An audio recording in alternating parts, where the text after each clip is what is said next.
দেখো, আজ আমি আলোচনা করব ক্লাস 6-এর প্রশ্নবিচিত্রা 2026-এর মডেল নাম্বার 4। তো প্রথমে সিনের অ্যান্সারগুলো দেখে নাও। এই দেখ বলছে choose the correct answer from the given alternatives.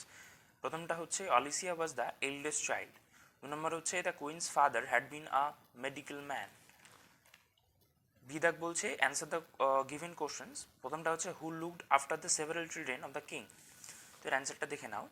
অলিসিয়া the eldest child looked after the several children of the king.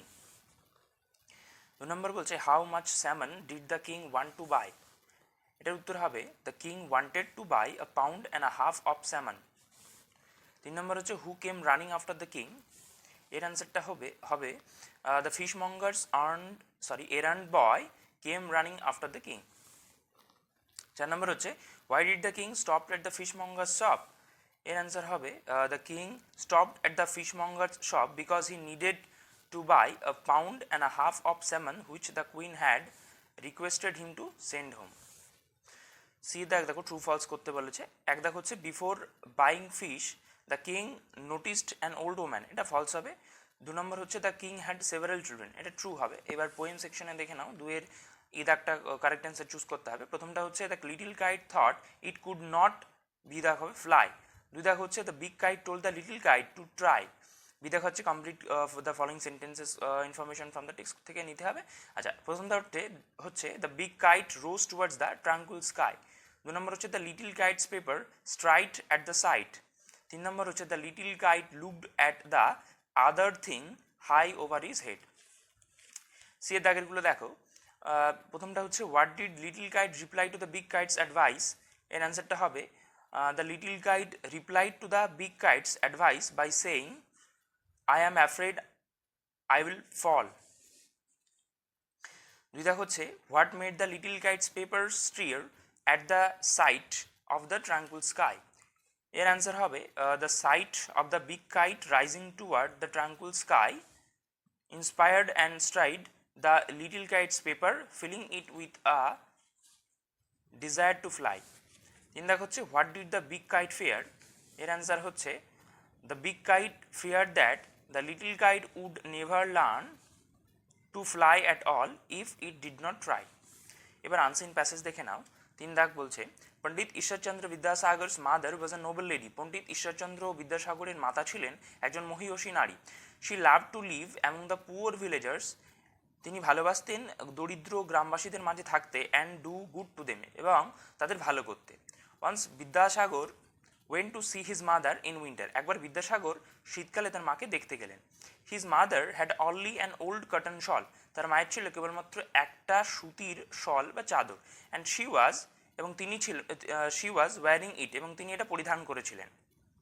Vidyasagar noticed this, Vidyasagar এটা লক্ষ্য করলেন। অ্যান্ড সেইড টু হিমসেলফ, এবং নিজের মনে মনে বললেন my mother has only an old cotton shawl. আমার মায়ের আছে কেবলমাত্র একটা সুতির shawl. I will buy a good woollen shawl for her. আমি তাকে কিনে দেবো একটা ভালো পশমের shawl. So he bought a good woollen shawl for her. সুতরাং সেই জন্য তিনি তার মায়ের জন্য একটা ভালো দেখে পশমের শল কিনে আনলেন। হি গিভ ইট টু হার, তিনি এটা তার মাকে দিলেন। অ্যান্ড সাইড, এবং বললেন মাদার প্লিজ ইউজ দিস শল, মা দয়া করে এই শলটা আপনি ব্যবহার করুন।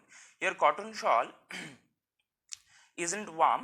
আপনার যে সুতির শল রয়েছে সেটা কিন্তু খুব বেশি গরম হয় না, বা সেটাতে খুব বেশি গরম বোধ হয় না। And it is old two, এবং এটা আরও বেশি প্রাচীন বা পুরনো। ভগবতী দেবী স্মাইল্ড অ্যান্ড টুক। ভগবতী দেবী হাসলেন এবং নিলেন দ্য নিউ শল, সেই নতুন শলটা, ফ্রম হার সন, তার ছেলের কাছ থেকে। And kept it in her box, এবং তিনি রেখে দিলেন এটাকে তার বাক্সে বা বাক্সের ভেতর। এবার আমরা কোশ্চেনের দিকে যাই। একের দাগ বলছে the shawl of Vidyasagar's mother was not warm and it was old হবে। 2 দাগ হচ্ছে Vidyasagar's mother took the new shawl and B দাগ হবে kept it in her box. তারপরে দেখো বি দাগ বলেছে rearrange the following sentences in proper order and put the numbers in the boxes. তো এটা অবশ্যই রিঅ্যারেঞ্জ করতে বলেছে, মানে কোন বাক্যগুলো প্রথমে আছে আর কোনগুলো লাস্টে আছে সেইগুলো। তো এক্ষেত্রে দেখো অ্যান্সারটা দেখে নাও। 3 নম্বরটা হবে প্রথমে যাবে, 2 নম্বরটা 2 নম্বরই থাকবে, 1 নম্বরটা 3 নম্বরে যাবে, এবং 4 নম্বরটা 4 নম্বরেই থাকবে। ঠিক আছে, এবার সি এর একের দাগ দেখো who was the noble lady. তো এর অ্যান্সার হবে Pandit Ishwarchandra Vidyasagar's mother Bhagabati Devi was the noble lady. 2 নম্বর বলছে where did Ishwarchandra go to see his mother? এর অ্যান্সার হবে Ishwarchandra went to see his mother in his village where she lived among the poor villagers. Grammar and vocab দেখে নাও। 4 এক দেখো হচ্ছে last week I saw a one day match, article preposition বলেছে, সুতরাং A হবে। 2 দেখো হচ্ছে the bird flew over her head. 3 নম্বর হচ্ছে Amit will come at night. 5 দেখো হচ্ছে the patients with their son are enjoying the dinner, কারণ এক্ষেত্রে শুধু সন না, কিন্তু সনের সঙ্গে প্যারেন্টসও আছে, সো প্লুরাল, তার জন্য আর। 2 দেখো হচ্ছে each boy and each girl has scored good marks in English. 3 নম্বর বলছে দ্য স্টুডেন্টস অলওয়েজ কাম। 6 একের দাগ বলছে it was an enjoyable moment. 2 দাগ হচ্ছে Rehan was impatient to know his result. এগুলো সব প্রিফিক্স অথবা সাফিক্স যোগ করতে বলেছে। 7 দাগ হচ্ছে মিনিংফুল সেন্টেন্স তৈরি করতে হবে। প্রথমটা হচ্ছে দেখো friendly, my new classmate is very friendly to us. 2 নম্বর হচ্ছে excited, the children were excited to visit the zoo on their school trip. 5 দাগ বলছে দেখো find out the opposite word বের করতে হবে। সোল্ড, এটা হবে বট, সোল্ড মানে বিক্রি করা, বট মানে কেনা। 2 নম্বর হচ্ছে রিচ, এটা হবে পুয়ার। 9 দাগ হচ্ছে স্পিক দ্য ট্রুথ, এটা হবে ইম্পারেটিভ সেন্টেন্স। 2 দাগ হচ্ছে how beautiful the flower is, এটা এক্সক্লামেটরি সেন্টেন্স। 3 নম্বর হচ্ছে টেল হার টু ড্রাই ইট, এটা হবে ইম্পারেটিভ সেন্টেন্স। এবং 4 নম্বর হচ্ছে you have no money at all, এটা হবে অ্যাসার্টিভ সেন্টেন্স। পরে রাইটিং স্কিলে 10 নম্বর দাগ দেখো প্যারাগ্রাফ লিখতে বলেছে আমাদের ট্রিজ আর আওয়ার ফ্রেন্ডস, অর্থাৎ গাছের আমাদের বন্ধু, এই উপলক্ষে। তো এটা ভালো করে আমি লিখেছি, তোমরা এখান থেকে দেখে নাও। ট্রিজ হেডিং হবে trees are our friends. Trees are very important in our life. They are our best friends and we cannot survive without them.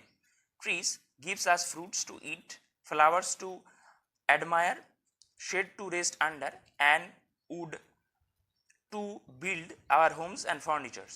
They also play a vital role in bringing rainfall and maintaining the balance of nature. However, our world is becoming hotter day by day due to the cutting down of forests. This rise in temperature is very dangerous for all living beings. Therefore, planting trees is a very necessary to save our planet. We must all take part in tree plantation drives and protect the tree around us. Let us remember, if we take care of trees, trees will take care of us.